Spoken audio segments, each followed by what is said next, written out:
Good morning. Ngasi lewa po numit ko. Lewa po numit ki card ki message ay petay minera se atu lewa po numit se aham bada color ko. Color se angang ba leire atuga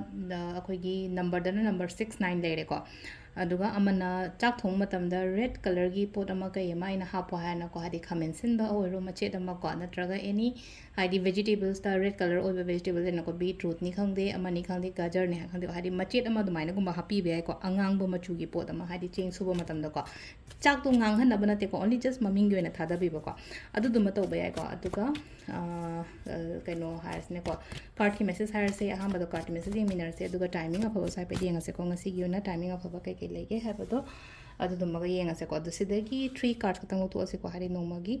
ko na lo to ko do ma card number 1 card number 2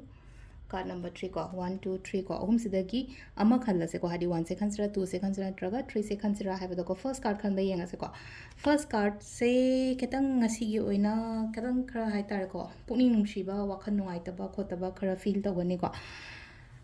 sometimes ki ba so phau gani hakjang gum nungai ta ba khota ba adum ba so khatang adum maina so khara lairi ko sida kem khan gano do gi pot me am do ko hadi sida leina ko hadi wakhan fiction ba nga sai emotional oi matam da nga sai gi hadi sum khanjala ga di ko kum nungai rak tam ni khangde amani khangde du maina he to su yawe na ko tuna kem ta ki gano kem ta keno to gano aki ba tham gano pakhat pa tham gano hai tare ko sida phajana hadi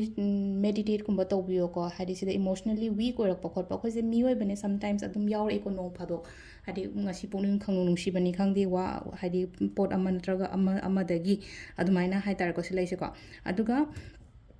dumaina ga leiraga ti ko hadi haidok pa ke shukai di ko mingonda waili thok matam da ai nungai tre na khala se ba sigi mi siga si mi se na ngonda kainom haire adu ai ngonda sum nungai ta na khal lei su pudi mi ma da ai na tam thok pa ya ba si we man sma haire si ai nungai te khote haim na jingba ko mai toroga sisina ko gi number 1 gi card ki message lere ko number 2 ko number 2 zo mu hai tare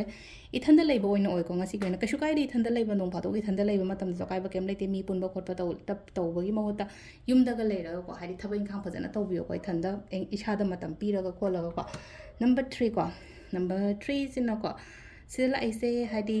hana shoi gi badagi hadi hajik se yamna hadi haire bang ka hadi mistake kum ba yamna taw gi ba thaina hai tare mistake ha ga di aina mingonda lan ba natraga so decision making gumba da yamna hadi chamam na bokot pa yawina khoi se matamar amarakta ado hajiki oina hairaga di kaino ma torom dai da yam phajana khandara khothara adum tawba ngam gani clear oi yamna hai tare mindset se yamna clear oi bado aduga amana se lai se hai tare ko yamna positive oi ba decision so dum aina lepa ngam gani ko ado se sina khoi gi card ki message lere timing se ko yu ki pung tare ka mi yang khai ma thoi da gi na pung 12 ga mi yang khai ma thoi paum lere ko adagi ani ga mini kuntra ma thoi de na mari ga minute drama thoi phong lere adagi taret ka minute drama thoi dena nipan ga minute kun drama thoi phong lere duga mapan ga mi yang khai ma thoi dena pung ama ga minute yang khai phong lere ko sisina khoi gi ngasi gi oina afaba timing ko adu sida lere khoi gi oina daily card message se ngasi thank you